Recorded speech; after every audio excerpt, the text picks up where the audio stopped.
En el aire de Radio Uruguay, inventamos entre todos la máquina de pensar. Acompáñenos en un viaje a través de los universos que vibran dentro de los libros. Bienvenidos al corazón de las palabras, la máquina de pensar. Conduce Pablo Silva Olazábal. Produce Gustavo Germán. Auspicia Biblioteca Nacional. La máquina de pensar.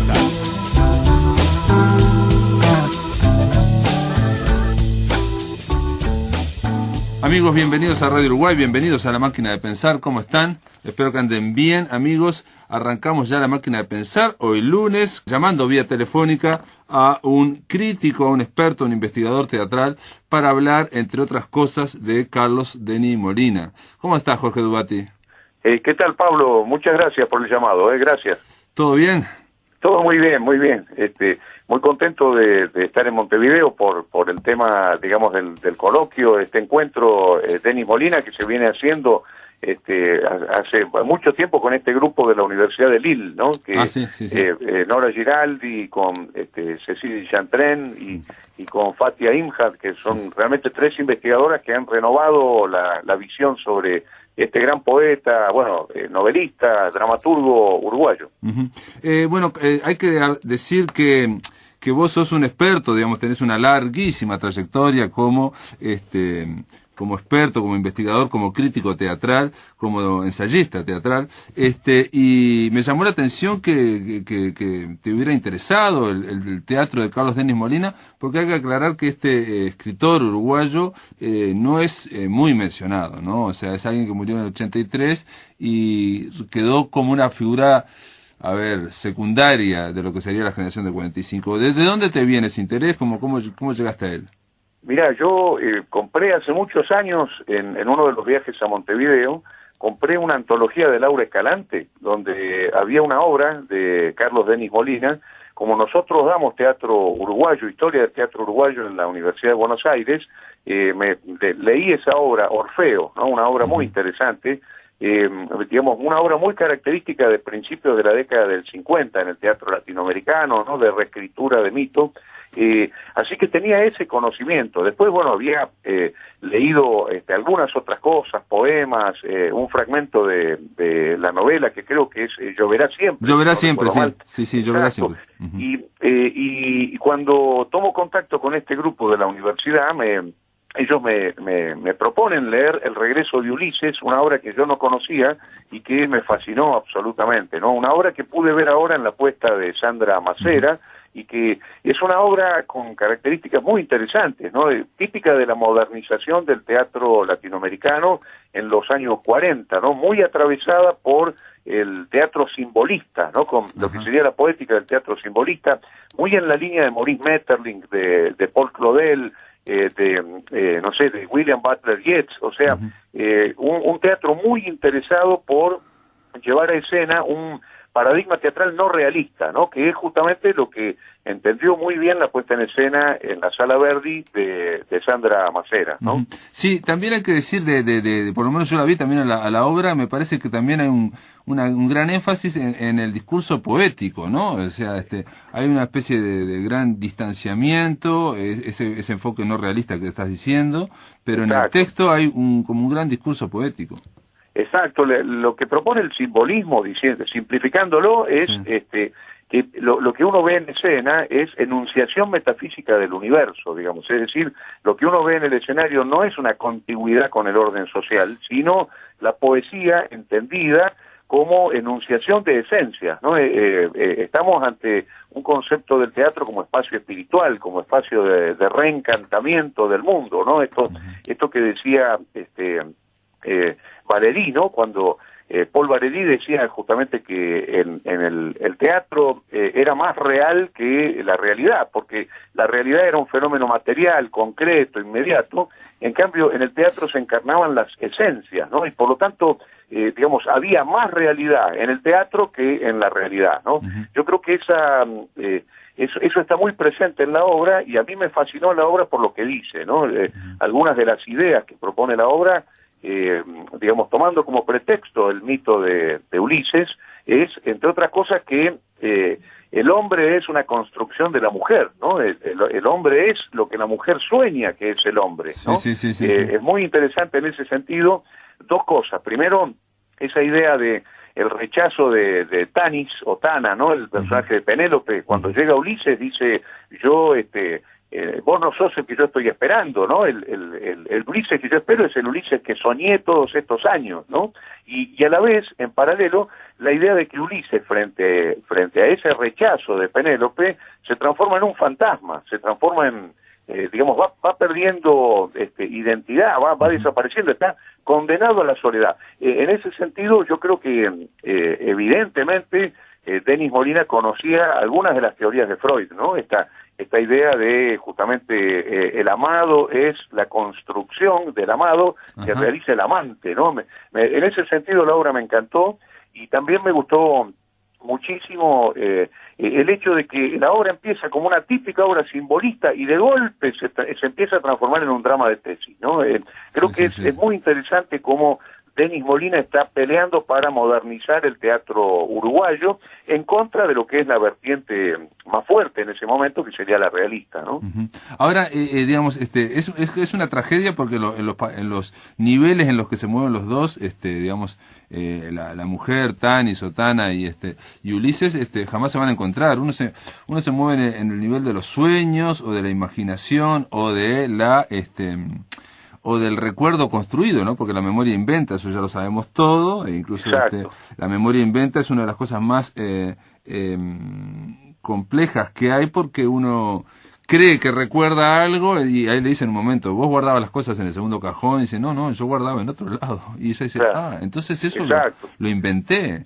Entonces empieza a perder también identidad, o por lo menos base, digamos, ella en su mundo, ¿no? Claro, yo lo que siento es que Denis Molina está proponiendo cosas muy inteligentes, ¿no? Esta idea de que no habría una conexión directa entre las personas, digamos, de persona a persona, sino que lo que habría es una suerte de tercero que aparece, ¿no? Claro. Una especie de terceridad, lo mismo que dice Peirce, ¿no? Está muy relacionado esto con la teoría del lenguaje, ¿no? Que, digamos, entre Ulises y Tana, como dice el propio Ulises, hay otro que es él mismo, ¿no? Que es el mismo Ulises, pero que a la vez no es él, porque es el que ella ha construido, ¿no? Y a la vez es muy interesante el personaje de las amigas, ¿no? Angélica desea a Ulises, pero no el Ulises hombre real, sino que desea el sueño que está soñando la amiga, que sueña Tana. Es decir, lo que llamaríamos el deseo vicario, ¿no? El deseo por intermediación.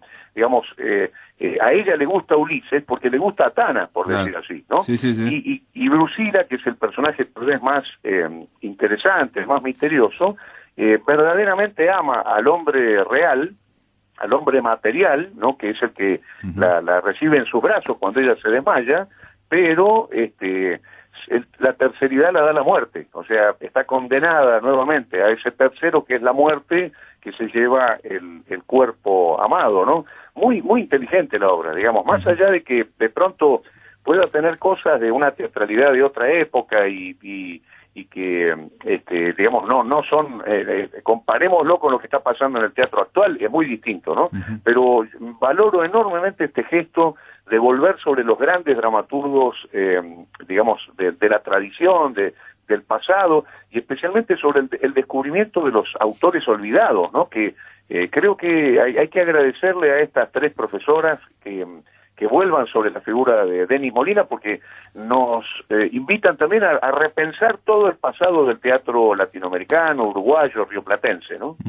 Mirá vos, me mencionaste a Charles Sanders Peirce o Peirce, y yo ahora tenés razón, digamos, entre Ulises y ella y Tana, lo que hay es una interpretante, ¿no? O sea, ni siquiera es una interpretación, un interpretante que él no puede manejar, y que al final lo termina manejando, le va quitando realidad a él como persona, ¿no? Él termina siendo un signo, digamos, que está construido por ella. Ahora, mi pregunta es, y vos dijiste que en la segunda parte de esta obra se convierte en una especie de teatro de tesis, mi pregunta es, ¿no es demasiado intelectual y no hay demasiada distancia y un distanciamiento y no es demasiado abstracto todo esto que estamos hablando cuando el teatro es acción? Claro, mira, ahí está el tema de la investigación en las poéticas, ¿no? Yo pienso que hay algo que a mí me fascina del simbolismo, ¿no? De estos autores, Maeterlinck, García Lorca, ¿cómo se llama? Yeats, Paul Claudel, ¿no? Que tratan de crear otro paradigma teatral. Pero lo interesante es que de ese paradigma teatral viene la vanguardia después, ¿no? Viene Antonin Artaud, por ejemplo, viene el surrealismo, es decir, yo lo que siento es que tal vez no sea la poética preferida de uno, digamos, ¿no? Que uno estaría pensando, si uno eligiera hacer teatro haría otra cosa tal vez, pero es muy interesante colocarse en la encrucijada de investigación que está haciendo Denis Molina, cuando evidentemente está pensando el teatro como un espacio de religación con el universo, con la realidad, con lo sagrado, de otra manera, ¿no? Eso es lo que yo valoro enormemente. Claro. Hay una cosa que es muy interesante, que es el tema del desconocido. Ese hombre que aparece, que en la escena original de la obra El regreso de Ulises es una sola escena nada más, y muy cortita, ¿no? Un tipo que entra y dice, estoy buscando a mi hija, ¿no? Sí. Y así como entró, se va enseguida. Bueno, Sandra Macera le dio mucho más desarrollo a la cosa, encontrándole otra interpretación, pero para mí ese personaje tiene mucho que ver con lo que Maeterlinck llamaba el personaje sublime, ¿no? Es el personaje que encarna lo sagrado, el misterio, que encarna la fascinación por lo que no se puede entender, por lo que no se puede conocer, ¿no? Digamos, ahí sería lo que Mircea Eliade llama una hierofanía, es decir, la manifestación de lo sagrado se hace presente. Y lo interesante es que la única que responde a esa presencia con sensibilidad es Tana, o Tanis, ¿no? Ulises se muestra como absolutamente desinteresado, y ella se lo echa en cara también, ¿no? Como si en realidad le estuviera reclamando una sensibilidad que Ulises no tiene, ¿no? Yo pienso que en ese sentido hay un nivel de experimentación que le cambia el estatus al teatro, ¿no? El teatro sería una suerte de cámara maravillosa en la que aparece lo hierofánico, lo sagrado, el misterio, ¿no? Que es en el fondo, si uno lee a Antonin Artaud, como se llama El teatro y su doble, Artaud quería eso, quería ¿no? eso, que quería que uno pudiera ir al teatro a religar con las fuerzas de lo sagrado, con el manas, que de las que nos fuimos apartando, ¿no? Yo creo que en ese sentido Denis Molina trabaja una idea de poesía pura, en el sentido que decíamos antes, de simbolista, ¿no? La encarnación de las esencias del universo, la religación con la espiritualidad, el reencantamiento del mundo, es como darle alma a un mundo que ha perdido el alma, ¿no? Y en ese sentido estamos ante una operación intelectual muy interesante y a otra manera de entender el teatro, ¿no? Respecto, por ejemplo, no sé, lo que sería Barranca Abajo, claro, o de las prácticas del teatro más de izquierda dentro del teatro independiente, ¿no? Y ese distanciamiento para vos, te pregunto, ¿no? Porque puede haber sido por la apuesta, yo no leí la obra, está planteado por esa cuestión, por esa abordaje poético, porque yo lo que veo es que ese discurso poético, ese abordaje poético, en general la poesía, ya está dicha, la poesía va a lo profundo, es vertical, y la narrativa va, digamos, a lo horizontal, va avanzando. Exacto. Y normalmente el teatro es narrativa también, no solo poesía. Y acá se nota una cosa muy estática, ¿viste? Que la sensación es que no entendemos muy bien hacia dónde va, ni qué es lo que está proponiendo, ¿no? Exacto. Ahora, a mí siempre me parece que estas ideas tan abstractas siempre encarnan en cosas concretas, ¿no? Digamos, cuando uno ve que Ulises regresa y Ulises ingresa a la casa en un momento después de 50 noches en las que le pide sexo a Penélope y Penélope no le quiere dar, ¿no? Que es lo que uno ve. Él le dice, mira, hace 50 noches llegué, necesito que avancemos en la relación, ¿no? Y la mina le dice, no, vos vas a dormir en el cuarto de al lado, ¿no? Aparece ahí una idea muy hermosa, que es esta idea de aceptar que la mujer de uno siempre está enamorada de otro. No sé si me explico. Sí, claramente. La construcción de fantasía del hombre, la idea del Don Juan, digamos, ¿no? El Don Juan es una construcción de la cabeza de la mujer, ¿no? Y bueno, y aprender a lidiar con esto. A mí esa cuestión me encantó porque uno dice, es todo muy abstracto, pero a la vez es muy concreto lo que está. Claro, a mí digo, ese detalle que estás mencionando, bueno, está dicho, ¿no? Que el detalle, alguien dijo que es el partero del arte, digamos, ¿no? Por lo menos en narrativa, el detalle es muy importante, en teatro también. Y este detalle que mencionabas de dos amantes que parecen que no se van a encontrar nunca y la noche que se encuentra, que puede ser idílica, termina él durmiendo en el piso, en el cuarto de al lado, ¿no? Claro, exacto. Es muy humano. Y hoy hablábamos con Carlos Rehrman justamente de un tema que es, si uno va a Homero, una de las cosas que más describe Homero es la cama, ¿no? Es esa cama enorme donde se va a producir el reencuentro finalmente sexual, ¿no? Con Penélope. Y ahí me parece que digamos, lo que él está diciendo es, en el fondo, aunque los cuerpos pudieran encontrarse, aparece siempre ese tercero, digamos, que es tan interesante para pensar la compleja relación entre el hombre y la mujer, ¿no? Yo por eso insisto, la obra tiene desde su ancestralidad, ¿no? Desde su lugar antiguo, digamos, viejo, es una obra del 48, y han pasado muchos años, 68 años, pero igual nos sigue interpelando, ¿no? Y uno puede conectarlo con algunas ideas filosóficas, cotidianas, existenciales, que nos tocan muy de cerca en el presente, ¿no? Correcto. No, está bien, sí, está bien lo que decís, y lo de la cama en la Odisea es fundamental porque Ulises hizo una cama que no se puede mover, ¿no? Que está basada en un árbol, digamos. Exacto, exactamente. Es algo muy fuerte y no se puede mover, y de hecho la casa está construida en torno a la cama que no se puede mover, ¿no? Totalmente. Y acá Tana le dice, andate a dormir al cuarto de al lado, ¿no? Eso es muy interesante. Sí. Bueno, yo la veía también por el otro lado, digo, y para ir cerrando un poco la conversación, ¿Cómo no? por el lado del exilio, ¿no? O sea, el exilio acá en el Cono Sur, que no ha sido nada trabajado, una de las cosas que se evidenció una y otra vez es que el exiliado cuando volvía a un país que chocaba con el país porque el país que tenía en la cabeza no era el real. Y la gente cuando lo veía, lo volvía, le decía, bueno, vos viviste de otro lado, disfrutaste, en fin, Totalmente. Estás en otra, ¿no? Exactamente.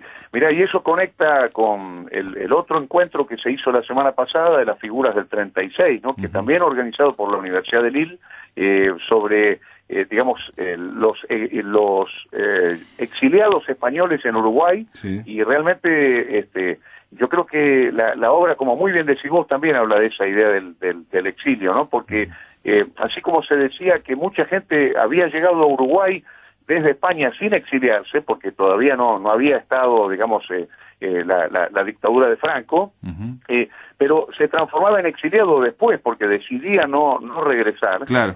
Bueno, acá es muy interesante esta idea de cómo Tana coloca a Ulises en el lugar del exilio, ¿no? Porque en realidad Ulises no regresa. Ulises regresa para transformarse en un fantasma, ¿no? Esa imagen tan hermosa donde él dice, me estoy volviendo un fantasma, me estoy desintegrando, ¿no? Estoy solo, y finalmente termina muriendo, ¿no? Esa imagen de la muerte vertical, de muerte arrodillado, ¿no?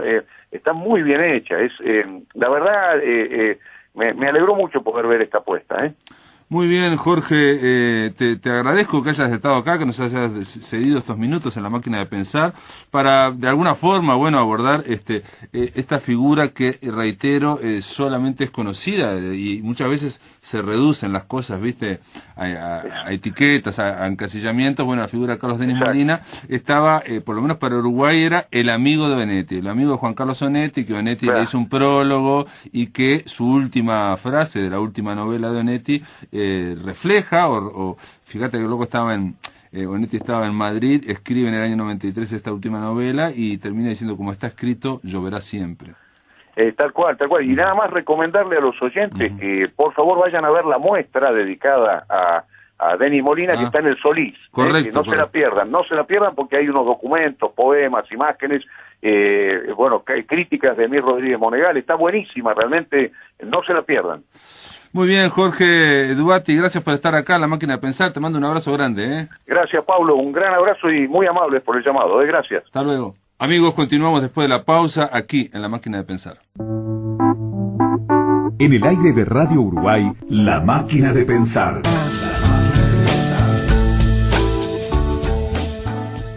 Raúl Rodríguez, ¿estás ahí? Sí, ¿Cómo andás? ¿Andás bien? Bien, todo bien. Mira, acá en la puerta del Teatro de Florencio Sánchez. Mirá, les estaba contando a los amigos de La Máquina de Pensar, Raúl Rodríguez es actor, director, y es uno de los coordinadores de la muestra internacional, la 9ª muestra internacional de teatro del Mercosur, Atahualpa del Chiopo. Sí, exactamente. Que va del 3 al 6 de noviembre. Lo que en este momento les estaba diciendo era qué países participan ahí, en la muestra. Sí, mira, en este momento, en esta muestra, pues se puede decir que participan menos de lo que han participado muchas veces, porque por motivos también económicos, ¿no? Pero tenemos, por supuesto Uruguay, Argentina, Paraguay, Chile, Colombia, Perú, Paraguay creo que te lo dije, sí. Son más o menos 6 países, ¿ah? ¿Ya? Porque realmente nosotros hemos hecho esta muestra a veces, en otras oportunidades, casi Chile también, no sé si lo dijiste, ¿no? Chile sí dijimos, sí. Sí, Ajá. Pero esta vez un poco la parte presupuestal, el poco apoyo que hemos tenido en esta oportunidad también nos obligó a achicarnos en los días y también el número de participantes, ¿no? Hay una actriz que viene de Elena López de España, dice aquí, ¿no? De España, sí, porque vamos a hacer también un homenaje a Cervantes, 2 homenajes a Cervantes y a Shakespeare, ¿no? Porque bueno, sí, justamente son los 400 años de los dos, de fallecimiento de los dos, ¿no? Sí. Vamos a hacer una mesa redonda para hacer sobre Cervantes, que lo va a transmitir el canal de acá, el Canal 4. ¿Ah? Julio Correa, que es amigo ahí de la radio, creo, de Radio Uruguay. Mirá. Sí.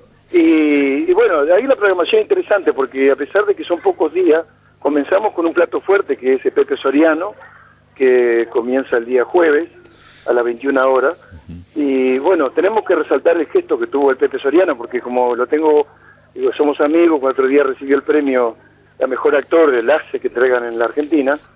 Yo justo estaba mirando ese programa y lo llamé para felicitarlo, y después se me ocurrió por qué no lo invitaba para venir. Mirá. Porque de hecho, ¿verdad? Al otro día lo llamé y efectivamente va a estar acá. Él sabe la situación, digamos, que no tenemos mucho apoyo, casi ninguno, y viene a dar una mano, ¿verdad? Hace su espectáculo, todo, con un caché muy inferior totalmente a lo que él cobra cuando hace esto en otros lados, ¿no? Y estamos hablando que Pepe Soriano debe tener sus años aparte, ya. Sí, en este momento tiene 88 años. 88 ¿no? años. Está en plena actividad, ¿no? Pero tiene 88 años, Qué ¿no? disparate. Sí. Y bueno, y incluso en Buenos Aires le dieron el premio a Mejor Actor el otro día por la pieza El Padre, que está en cartel en Buenos Aires también, ¿no? Es increíble, ¿no? Sí, que se mantenga en actividad y que le den el premio por piezas que está haciendo ahora. Entonces, de alguna forma es una apertura de honor para el festival, para la muestra internacional, ¿no? Muy felices, además, porque de hecho, como tú lo dijiste, por la misma edad es muy difícil que él pueda volver acá. Es decir, él sigue en plena actividad, pero obviamente las leyes de la naturaleza se cumplen. Entonces, digamos, para nosotros es un honor que él esté acá. Va a plantar un árbol porque él últimamente, cada ciudad que va, planta un olivo. Así que estamos preparando también esa ceremonia inicial del espectáculo. ¿Ah? Y bueno, después tenemos otro, digamos, elencos de Paraguay, elencos de Chile, elencos de Argentina. De Perú estoy viendo Circo Peligro, Clown Batiente de Perú. Tenemos de Perú y de Chile, incluso que van a hacer talleres también. Y recomiendo para la gente que pueda estar ahí escuchando La Máquina de Pensar, y como sé que lo escucha muchos sanduceros y mucha gente del litoral, y bueno, y algún montevideano que se tire ese fin de semana. El domingo tenemos también otro plato fuerte, que es el Rey Lear, por una compañía de teatro que se llama Teatro El Convento de Buenos Aires, que es un teatro profesional y que se dedica al teatro clásico, ¿no? Ya nos ha visitado en la muestra anterior, haciendo un maravilloso Ricardo III, un Julio César de Shakespeare también, y este año, bueno, dentro de los homenajes a Shakespeare, terminamos con Rey Lear, ¿no? Mirá qué bien. El domingo, 6 de noviembre a las 21:30, el Rey Lear. También el sábado a las 21:30 está El Silencio de Paraguay. El Silencio de Paraguay, que es un tema muy interesante porque habla sobre la mujer paraguaya también. Bueno, todos sabemos lo que ha pasado con Paraguay, con la Triple Alianza, digamos, cómo ese país quedó prácticamente devastado de los hombres. Las mujeres se tuvieron que poner en los hombros en la nación paraguaya, ¿no? Y bueno, estos personajes un poco relatan distintos momentos de la vida de la mujer en Paraguay, ¿no? Así que bueno, dentro de lo breve, en cuanto a los días, porque para nosotros siempre ha habido una semana, 6 días, a veces incluso una vez creo que le hicimos 10 días, en los 4 días queremos que haya calidad artística, ¿no? El viernes 4 de noviembre estoy viendo que va a estar el clásico Doña Ramona, hecho por la gente de Paysandú, por una compañía de Paysandú. Sí, ese es un trabajo mío que lo pusimos en escena hace ya 3 años, y como este año además es el año que falleció el autor Víctor Manuel Leite, ¿no? Que es sanducero también, ¿no? Y queremos hacer un homenaje a él también con esta obra que fue emblemática desde el teatro, incluso de la época de la propia dictadura, así en la época de la postrimería, pero todavía había dictadura. Y también ese día hay un personaje que acá en la zona es muy reconocido, que se llama el Gaucho Bataraz, ¿no? Que es un personaje de la música popular, digamos, ¿no? Muy entrerriano, muy querido y respetado acá en la región, que también ha tenido actitud de decir, bueno, yo tengo mi público, ustedes están lamentablemente poco apoyados por las autoridades, tanto a nivel nacional como local, y yo, como tengo ese público, me presento ahí y lo que yo haga en parte es para ustedes, para que ustedes recuperen algo del dinero que necesitan entonces han sido gestos muy bonitos, como el de Soriano, que si hubiéramos tenido mucho apoyo, capaz que no hubieran pasado. Estas son las cosas del dicho popular, no hay mal que por bien no venga, ¿no? Sí, a veces ¿no? Sacar fuerza de la flaqueza. Veo que has dicho varias veces, o sea que, digamos, la intendencia actual, digamos, que está gobernada por el Frente Amplio, ¿no? No ha apoyado, digamos, la Dirección de Cultura como tú sabes que nosotros, en la gestión anterior. Nosotros nos sorprendió muchísimo, porque la anterior administración, que era del Partido Nacional, nos apoyó con 48.000 pesos, que también era una cifra que no alcanzaba. Yo tuve que hacer un préstamo personal en el Banco República, con mi pensión de presos políticos de la ley de reparación, porque no alcanzaba. Pero ¿sabés que esta intendencia da 30? O sea, estamos hablando de un poquito más de $1.000 para una muestra internacional, donde tú tenés que alojar, dar de alimentar a todos los grupos, tenés que hacer toda la publicidad, hacer los afiches, las entradas, todo. ¿Ah? Entonces, por esa misma razón, digo, nos ha costado mucho, pero bueno, ¿sabés que sirvió para templarnos también? Porque la primera reacción fue, pero no podemos hacerla en estas condiciones. Claro. Y la segunda fue, no, hay que hacerla, justamente, ¿verdad? Y demostrar que podemos, ¿no? De alguna forma se generan así tradiciones, y mantener, digamos, se generan públicos también, se genera una costumbre, se genera exactamente, una periodicidad. Está todo eso en juego, porque a la vez que después dejas de hacerla, ya es muy difícil retomar las cosas. Y bueno, también hay el compromiso de decir las cosas como son, porque uno dice, bueno, la vamos a hacer nosotros como podamos, pero también tenemos que decir esto. Bueno, pero pero también se basan, digamos, en el apoyo público, porque las entradas, estoy viendo entradas de 300 pesos, 200 pesos, ¿no? Sí. Esa es la idea. Y mira, te digo más, que nosotros pusimos la entrada popular esta, que la mantenemos desde la otra muestra, de 100 pesos, que no es nada 100 pesos, para todos los espectáculos menos para 2, que los 2 son, uno, el día que está, la hora que está Pepe Soriano, que son 300 pesos, no podemos cobrar menos que eso, y después, cuando está el otro, el músico, el Gaucho Bataraz, que son 200, ¿verdad? Pero los demás días la gente ve 3 obras por 100 pesos. Ah, mirá, eso no lo sabía. Es impresionante. Y para niños son 40 pesos. Claro. O sea que está totalmente accesible, no estamos especulando con lo económico. Al contrario, queremos salir indemnes, se puede decir. Ojalá pudiéramos. Sin hacer ningún préstamo, nada. Empatados, aunque sea empatados. Empatados. Porque está todo el valor, el otro valor, ¿no? De los artistas acá, ya te digo, con la presencia de Pepe Soriano nomás, que nos dé ese regalo de estar él acá, estamos o sea, súper motivados para sin duda, aparte, digo, estoy viendo que el domingo va a haber de las 18 horas Hamlet, un elenco uruguayo, después va a haber Ornella, que es otra obra de Argentina, y a las 21:30 Rey Lear. Raúl Rodríguez, nada, simplemente hacer un llamado a los amigos que están en Paysandú y a los del litoral, ¿no? La gente de Fray Ventos, la gente de Salto que puede venir y ver durante esos, por lo menos el fin de semana, el sábado y el domingo, ver un teatro de primera, ¿no? Que no es digamos, no es el habitual. No es habitual. Te mando una... Te dejo los teléfonos por si algún oyente quiere comunicarse con nosotros. 472 38-355, ese es el teléfono fijo. Perfecto. Y el celular 098-746-815. Pueden llamar por entrada, por reservaciones, porque llaman de otro lado de repente, y los vamos a atender diferentemente. Perfecto, y también si ponen taller de teatro de Paysandú en Facebook, le va directamente a la muestra internacional de teatro, así que ahí también se pueden comunicar. Raúl Rodríguez, te mando un abrazo y felicitaciones, que se haga lo mejor.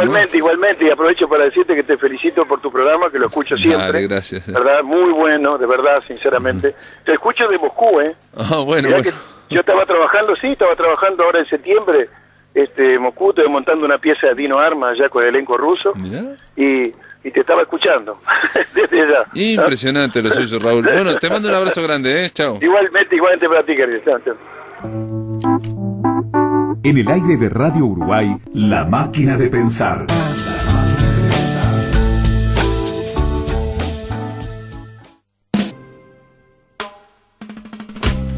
Muy bien, Claudia Mengual nos trae. ¿Dónde está Claudia Mengual? ¿Cómo está? Estoy camino de retorno a Montevideo, pero todo en orden, no manejando, hay que aclarar eso porque es importante. Es importante, me sacas un peso encima. Fuiste a la Feria del Libro, me imagino, ¿no? Tú sabes que, sí, en la Feria de San José, que hay que decir que está cada año más linda, es un esfuerzo muy grande y realmente lo hacen no solo con cariño, sino que lo hacen bien.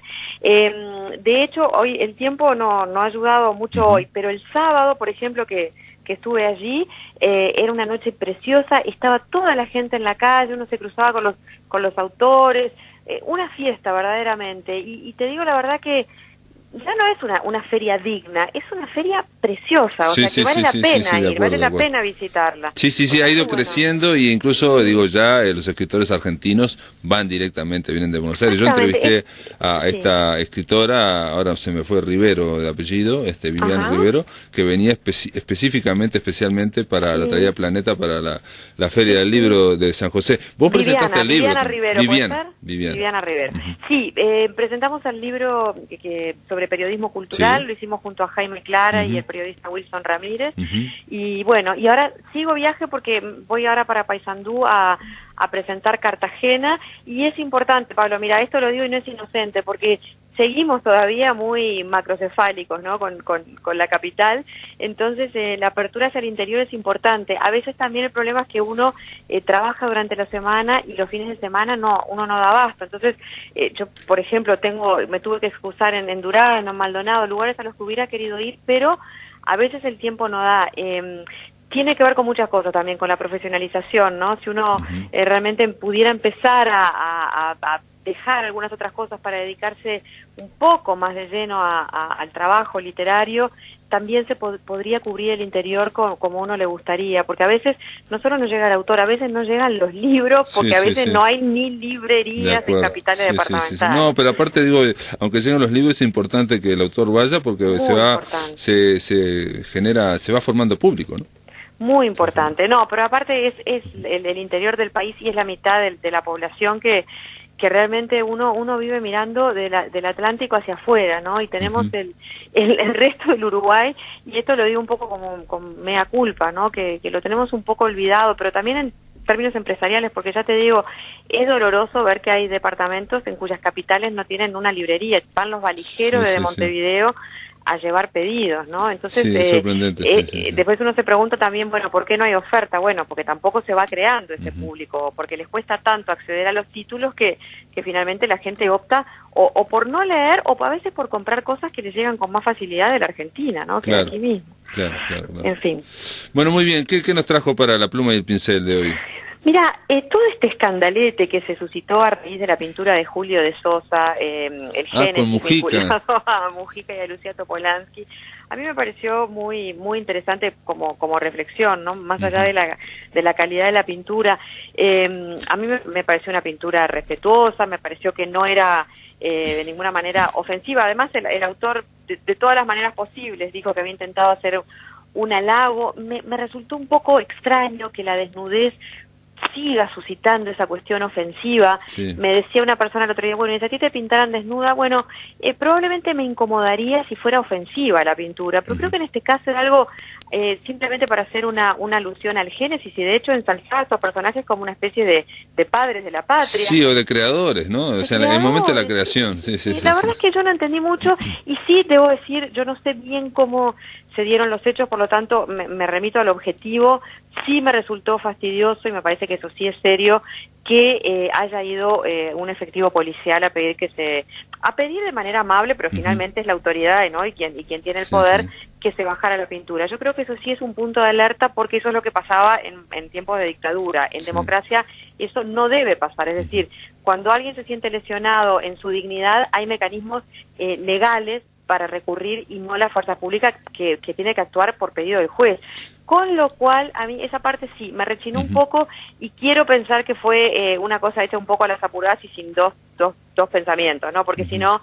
Y también debo decir que me hubiera gustado que la galerista hubiera mantenido la pintura, porque es una forma de reivindicar también la libertad del arte, ¿no? Que no se debe censurar. En fin, de todas formas, hay un nudo también en torno al tema de la imagen, pero bueno, digo, porque hay una legislación, y digo, y se acudió a abogados. Igual, estoy de acuerdo que, digamos, no fue feliz mandar a un policía, en fin, digamos. Claro. Yo no sé exactamente de quién fue la idea, pero no fue feliz. Yo creo que eso, con la presencia simplemente, yo pienso, de un abogado hubiera alcanzado, y si la galerista no hubiera accedido, bueno, en ese caso hay mecanismos legales para proceder, porque ellos hablaron con abogados, entonces digamos, normalmente se dice así, primero se habla, y si no, después se hace la denuncia, digamos. Exacto, digamos que la policía es lo que rechina un poco en toda esta historia, suena un poco a algo autoritario, ¿no? Sí, de acuerdo. Bueno, entonces pensaste en hacer la creación, hablar de la creación. Me ocurrió hablar de la creación de Adán y Eva, y el maravilloso fresco de Miguel Ángel en la Capilla Sixtina,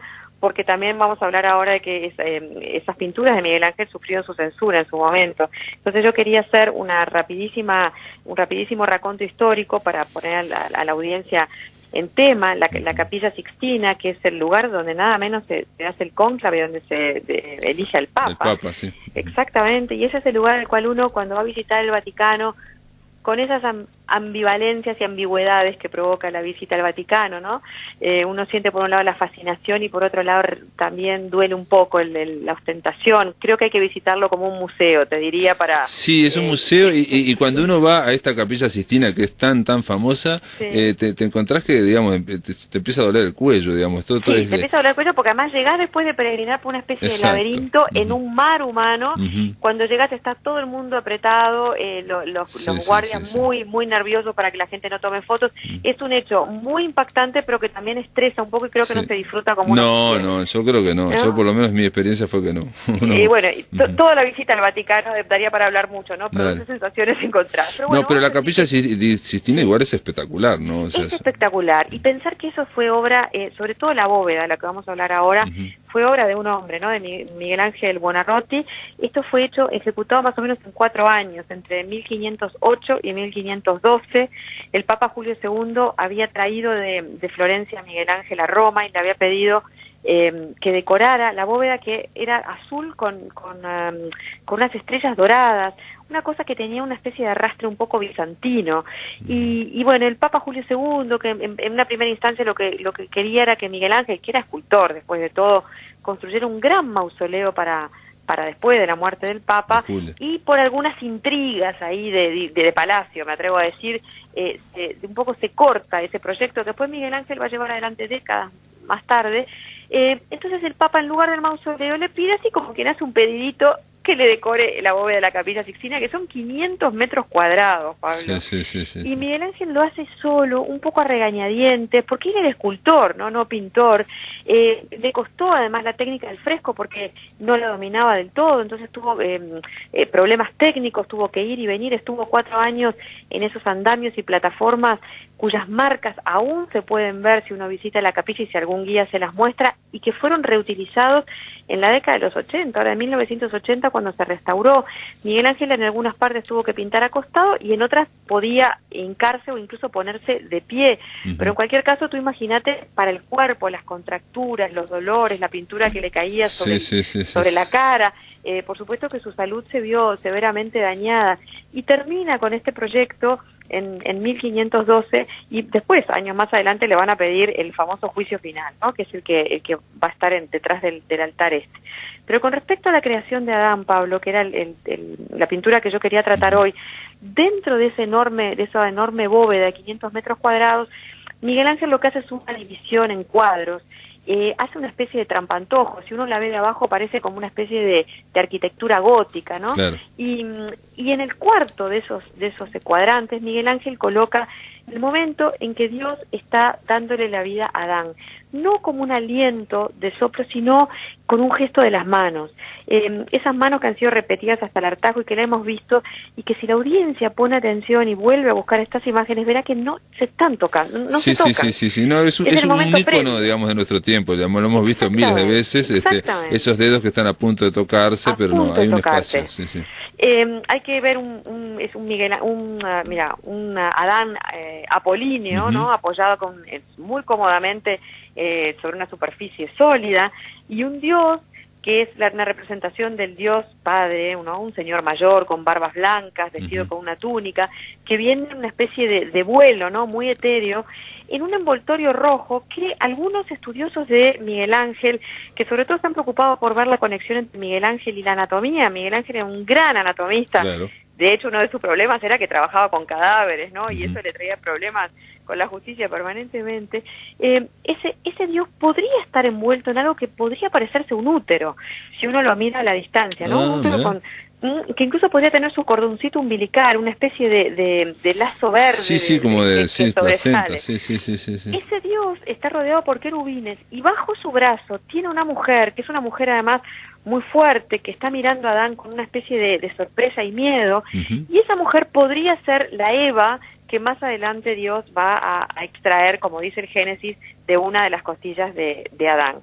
Hay que decir que si bien Adán está desnudo, es un desnudo relativamente público, sus genitales se ven, pero no están demasiado expuestos.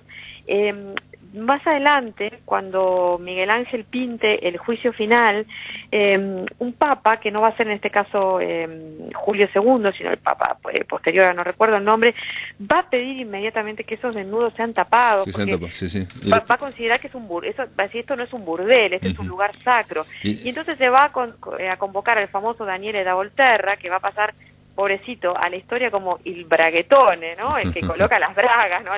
Los pañales, la ropa interior. Y ese hombre da Volterra, que había sido discípulo de Miguel Ángel y que tiene obra propia, pero lamentablemente ha pasado a segundo plano esa obra propia, se encarga de colocar hojitas sobre los genitales, sobre todo, o trapos sobre lienzos. Cuando se restaura la Capilla Sixtina en la década de los 80, va a haber una enorme discusión dentro de la academia, pero una discusión que después se va a hacer muy pública, a ver qué hacer, es decir, si quitar la intervención de Volterra y dejar las pinturas exactamente como las pintó Miguel Ángel. Y entonces las bibliotecas se dividen en dos y se produce una solución muy salomónica, que es dejar una parte de la Capilla Sixtina exactamente con la intervención, es decir, con la censura de la Volterra, porque de esa manera se preserva la historia de esa obra, ¿no? Si no, uno barre con todo, ¿no? A veces uno, por borrar lo malo, también barre con la historia, y ya sabemos que cuando uno barre con la historia puede volver a repetirla. Claro. No está mal que recordemos que esa censura está ahí, y cuando uno va a la Capilla Sixtina puede ver las intervenciones del braguetone. Yo había buscado también, Pablo, una pintura que es anterior a la de Miguel Ángel. A la de Masaccio, sí, nos quedan 2 minutos, 3 minutos. Entonces voy a hablar de eso. La Masaccio, en el siglo XV, en 1428, pinta para decorar Santa María del Carmine un fresco también con la expulsión de Adán y Eva del paraíso. Y entonces, también en su momento, o más adelante, incluso en el siglo XVII, un Papa Medici, aterrado por lo que ve, con que ese hombre que a ese sí se le ven los genitales, Eva es lo que se llama una Eva pudenda, ¿no? Se está tapando sus genitales con la mano y los pechos con la otra, pero este Medici le parece horrible la desnudez y entonces también se les pone unas hojitas. Sí. Si tu audiencia se toma el trabajo de buscarlos en internet, o en la página de ustedes. Está linkeado en el blog de La Máquina de Pensar, lo cliquean, van ahí directamente en Wikipedia y se ven que las hojitas están muy toscamente, ¿no? Muy toscamente. Porque aparte son un mamarracho. Sí, un mamarracho, sí. Bueno, eso en la década de los 90 lo que se hace es una restauración completa, también con mucha polémica, pero se decide restaurar la obra y se vuelan esas hojitas. O sea que solo tenemos el recuerdo si miramos las fotos, ¿no? Ya no están más. Pero solo para mostrar cómo el desnudo a lo largo de la historia y la cuestión vinculada a la cuestión religiosa también hace como una especie de cóctel brutal donde aparece no solamente la dignidad, sino también un poco la pacatería, ¿no? Sobre todo en el siglo XXI parece un poco anticuado, ¿no? Ya de otra época estarse preocupando por estas cosas que, bueno, sin embargo siguen suscitando escándalos. Sorprendente, sí, la verdad que sí. Y bueno, y sorprendente cómo una y otra vez el tema de tapar, de cubrir y de descubrir, ¿no? Después, ¿no? Exactamente, es una cosa... exactamente.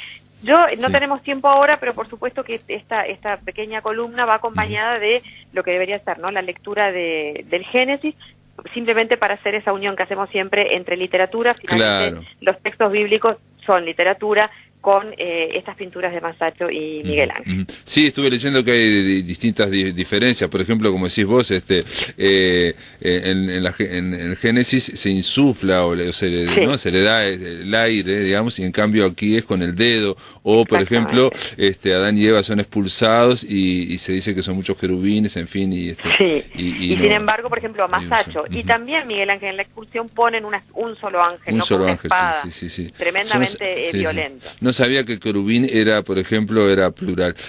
Claudia... La terminación im es plural en hebreo. No sabía. Bueno, nada, gracias. No, un placer, Pablo. ¿Y vas para Paysandú ahora, entonces, no? No, Paysandú va a ser el fin de semana y después más adelante Guadalajara, así que quizás hasta podemos hacer alguna conexión desde la Feria del Libro. Perfecto. Bueno, amigos, ya saben entonces que Claudia Mengual va a estar el fin de semana que viene, este fin de semana, ahí en Paysandú, que también va a haber una muestra internacional teatral, acá vamos a hablar con el organizador, así que con muy buenos elencos, entre otros va a estar hasta Pepe Soriano. Te mando un beso grande, gracias Claudia Mengual por estar acá. Gracias a ustedes, Pablo, cariño. Amigos, se terminó La Máquina de Pensar. Mañana vamos a recibir a un grande de la actuación uruguaya, al actor Pepe Vázquez, para hablar del espectáculo Al escuchar las voces de otras memorias. El tango instrumental La Mufa se va a cruzar con textos de Felisberto Hernández y de Macedonio Fernández. Y después vamos a llamar a Mar del Plata para hablar con Ricardo Ruiz para la columna 1 millón de umbrales de ciencia ficción, fantasía y terror. En este caso, Ricardo Ruiz, el argentino Ricardo Ruiz, va a hablar del cine del uruguayo Fede Álvarez. Esto es todo, amigos. Ahora viene Visión Nocturna, que lo pasen muy pero muy bien.